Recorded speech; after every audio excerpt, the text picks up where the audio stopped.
వారాహి దేవతను ఏ సమయంలో అర్చించాలి అనేది పెద్ద ప్రశ్న. తాంత్రికులంతా ఈ దేవతను రాత్రులందు మాత్రమే పూజిస్తారు. అసలు తాంత్రికులు ఏ దేవత అయినా రాత్రులందే పూజిస్తారు.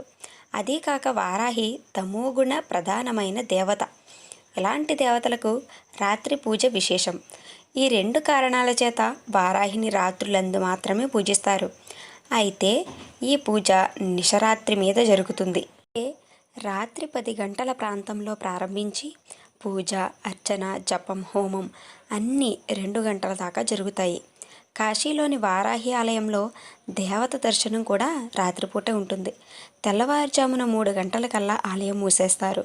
ఈ ఆచారం ప్రకారమే వారాహి పూజ రాత్రులందు జరుగుతుంది.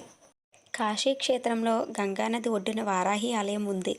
ఆ దేవి రాత్రంతా ఊరిలో తిరిగి తెల్లవారకముందే ఆలయంలోకి వెళ్ళిపోతుందని చెబుతారు అర్చకులు. తెల్లవారేలోప పూజ చేసి ఆలయం మూసేస్తారు. ఆ దేవిని ఎదురుగుండా చూడటానికి వీలులేదు. పైనుంచి చిన్న కన్నం గుండా చూడాలి. ఆ దేవికి ఎదురుగా వెళ్ళినవాడు రక్తం కక్కుకొని చచ్చిపోతాడని ప్రజలు నమ్ముతారు. ఆ అమ్మ ఆశీస్సులు మీపై ఎల్లప్పుడూ ఉండాలని ఆశిస్తూ ఓం శ్రీ వారాహి మహాదేవ్యై నమో నమః.